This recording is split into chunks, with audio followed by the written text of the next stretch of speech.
Good evening, ladies and gentlemen, and welcome to Jared Powley's Fragrance Reviews. In my lifetime of smelling fragrances, the fragrance that I am going to be examining tonight may be in the top 4 or 5 in terms of unique smells, something that is very offbeat and something that many people possibly have not smelled anything like before. This fragrance is known as Fluid Iceberg Man, which came out in 2000, and this is by the House of Iceberg. Like I said, this is one of the most unusual and unique scents I have ever put my nose on. And I'm not saying it's necessarily the best, but this is definitely a love-hate 50-50 type of fragrance. And I would say for myself, I am in the middle. I don't love it, I don't hate it, but it's one that I think you have to wear for a long period of time for it to grow on you and for you to really appreciate it. And in my time of smelling fragrances, I would say there are several dozen scents that take a long period of time. I have to wear them many times for me to really grasp them, for me to understand them, and for me to appreciate them. And I think that Fluid Iceberg Man is one of those type of fragrances. So I'm going to take this out of the box. It's got one of the absolute most fantastic bottles, kind of a mirror bottle, an unusual shape. The atomizer is built in, so I'm going to give it a spray. Actually, a very good sprayer. So initially, there's this monster blast of citrus, but it has a little bit of this kind of animalic pissy smell, but not too much, a little bit like ammonia. But the one vibe that I detect in this fragrance that you do not smell in many fragrances is it smells peachy. It has a peach vibe, definite peach vibe. When it starts to dry down, you get the floral notes. It's still peachy, it's powdery, a little bit like some of the fragrances that you would get, that more of the men's kind of cosmetic fragrances you would smell in the 80s. Many hours after this, the fragrance becomes woodier.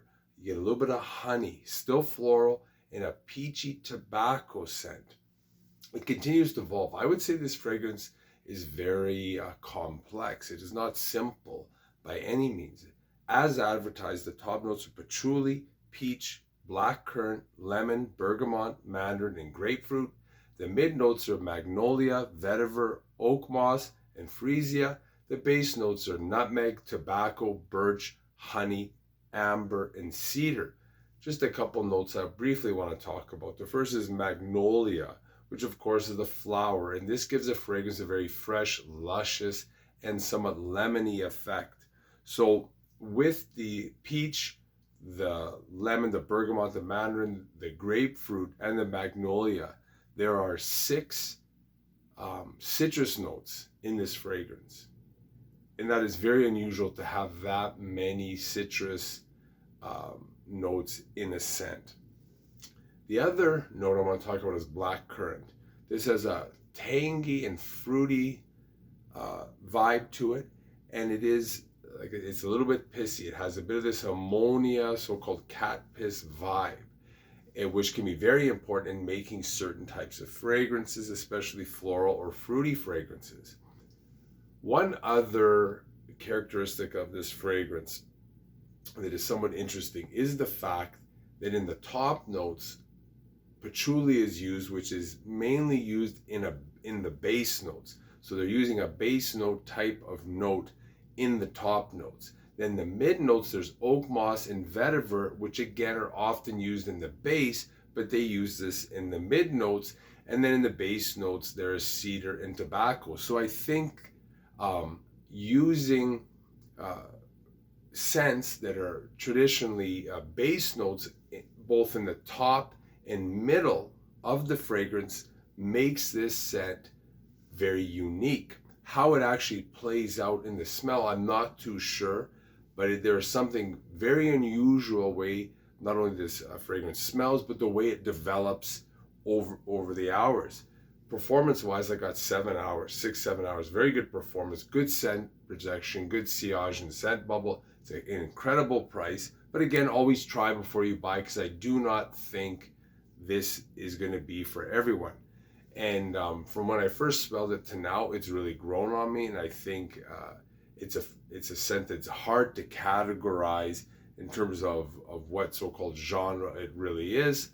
But I do like it, and I am going to continue to wear it and kind of so-called study it. If you have ever worn this fragrance, you have any comments, questions about it, leave them down below. And if you like this video, hit the like button, the subscribe button, notification bell, and I will always get back to any of your comments. Thanks for watching. Bye for now.